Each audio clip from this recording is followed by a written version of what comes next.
Selamat datang di Baca Novel Channel. Jangan lupa like, komen dan subscribe agar tidak ketinggalan update terbaru dari kami. Terima kasih. Kali ini, kita akan melanjutkan cerita yang menarik dari sebuah novel yang berjudul Naga Bumi Penakluk Langit. Selamat mendengarkan. Bab 19, yang bisa membaca, dan yang tidak. Setelah pria tua itu menyelesaikan kalimatnya, lembah menjadi sangat sunyi. Seolah-olah semua orang secara bersamaan memutuskan bahwa tidak ada yang perlu diucapkan dulu. Sunyi yang memberi ruang untuk hal-hal yang belum selesai mengendap ke tempat masing-masing. Shen Yue berdiri dengan ekspresi yang rumit. Matanya berpindah dari pria tua ke Wu Chen, lalu ke Chen Baoli, lalu kembali ke pria tua.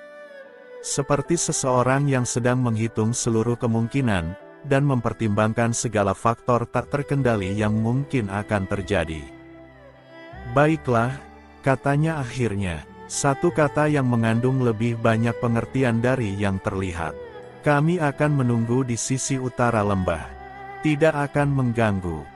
Pria tua tidak menjawab, ia hanya membalikkan badan dengan santai dan berjalan kembali ke arah dinding batu ukiran. Shen Yue memandangi punggung pria tua lekat-lekat. Meski sudah berusaha, ekspresinya tidak bisa sepenuhnya disembunyikan. Jelas ia sepertinya ingin mengatakan sesuatu yang lain. Namun karena pertimbangan tertentu, ia tidak jadi mengungkapkannya. Wu Chen diam-diam menangkap semua itu. Namun ia tidak mengomentarinya. Ia memilih untuk segera mengikuti gurunya. Di depan dinding batu ukiran, keempat orang itu berkumpul kembali. Chen Baoli duduk di batu yang sama seperti tadi, namun posturnya berbeda, lebih waspada, lebih sadar akan kehadiran empat orang klan besi langit yang kini memang sudah mundur ke sisi utara lembah namun tetap dalam jangkauan pandang. Lin Suer berdiri di sisi kiri Wu Chen, aura nuraganya yang biasanya tipis kini sedikit lebih terasa. Tidak agresif, tapi seperti perisai yang sudah dipasang tanpa harus diumumkan. Adapun pria tua, ia sedang berdiri di depan dinding batu. Memandanginya. Kek, kata Wu Chen. Apa yang tadi dimaksud Shen Yue soal nama di ukiran? Pria tua tidak menjawab segera. Jarinya terangkat, menyentuh dinding batu di titik tertentu, titik yang tidak ada ukirannya. Setidaknya bagi mata Wu Chen. Tunjukkan padaku, kata pria tua, bagian mana yang sudah kau baca. Wu Chen mendekat. Ia menunjukkan bagian-bagian yang sudah ia pelajari, figur-figur teknik, garis-garis aliran kekuatan, simbol-simbol yang ia dan Lin Suer sudah mulai terjemahkan bersama. Pria tua mendengarkan, sesekali mengangguk. Sesekali melirik ke titik-titik tertentu di dinding yang bagi orang lain tidak terlihat berbeda dari bagian lainnya. Dan yang ini, kata Wu Chen, menunjuk ke figur besar di tengah bagian kanan, satu tangan ke atas, satu tangan ke bawah. Yang pertama berdiri di antara langit dan bumi. Chen Baoli menyebutnya begitu berdasarkan catatan yang pernah ia pelajari. Pria tua menatap figur yang ditunjuk Wu Chen. Lama. Lebih lama dari yang seharusnya dibutuhkan untuk melihat sesuatu. Di sebelah kanannya, kata pria tua akhirnya, pelan, ada bagian lain.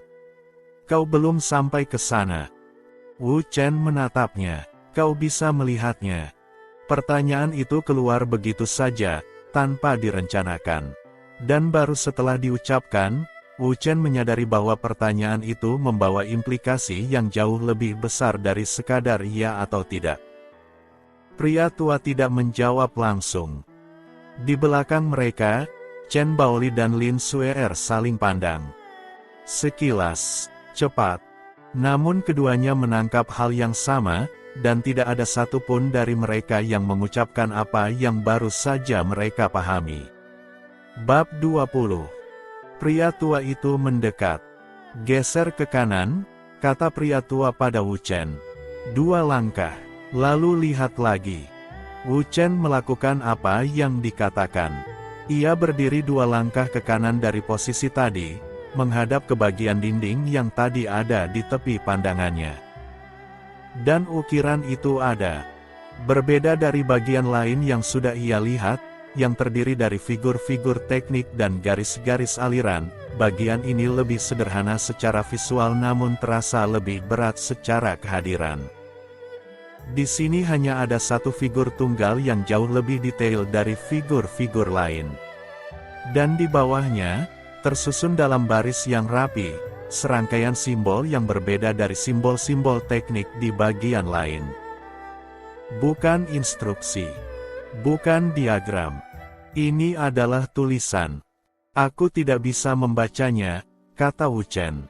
Sistem penulisan yang digunakan berbeda dari apapun yang pernah ia pelajari, bukan aksara yang dikenal di wilayah ini, bukan pula aksara kuno yang pernah ia lihat di buku-buku perpustakaan keluarga Li dulu. Deskripsikan simbolnya, kata Lin Xuer dari belakang. Wu Chen mulai mendeskripsikan bentuk setiap simbol, urutannya, ada atau tidaknya garis penghubung di antara mereka. Lin Xuer mendengarkan dengan seksama, sesekali memejamkan mata seolah sedang mencocokkan dengan sesuatu di dalam ingatannya. Beberapa simbol itu, katanya akhirnya, pelan, mirip dengan aksara kuno yang ada dalam koleksi arsip paling tua di perguruan awan ungu. Meski tidak sama persis, tapi akarnya sama. Ia berhenti sebentar, aksara itu sudah tidak digunakan lebih dari 200 tahun. 200 tahun, ulang Chen Baoli. Matanya menyipit, berarti ukiran ini setidaknya setua itu. Atau lebih tua, kata Lin Xuer. Kalau aksara itu sudah tidak digunakan 200 tahun, mungkin sudah mulai ditinggalkan jauh sebelum itu. Wu Chen masih menatap baris simbol di bawah figur tunggal itu. Bisa kau baca sebagian? Lin Xuer berpikir sebentar. Mungkin sebagian kecil. Aku perlu melihat langsung polanya. Kau tidak bisa melihat ukirannya. Tapi aku bisa mendengar deskripsimu dan mencocokkan dengan yang ada di ingatanku. Ia melangkah sedikit lebih dekat ke Wu Chen. Ulangi dari awal, setiap simbol, pelan-pelan. Keduanya mulai bekerja bersama. Wu Chen mendeskripsikan, Lin Xuer mencocokkan. Proses yang lambat dan tidak sempurna, seperti menerjemahkan buku sambil menutup mata dan hanya mengandalkan ingatan tentang kamus yang pernah dibaca. Pria tua berdiri sedikit di belakang. Tidak ikut, tidak berkomentar. Hanya menunggu. Di sudut lembah yang lain, Shen Yue dan rombongannya masih terdiam di tempat mereka. Wu Chen bisa merasakannya, kehadiran yang berjaga tanpa bergerak, seperti batu yang menunggu di tepi sungai. Waktu terus berjalan. 1 jam berlalu. Dan Lin Xuer belum selesai. Bersambung.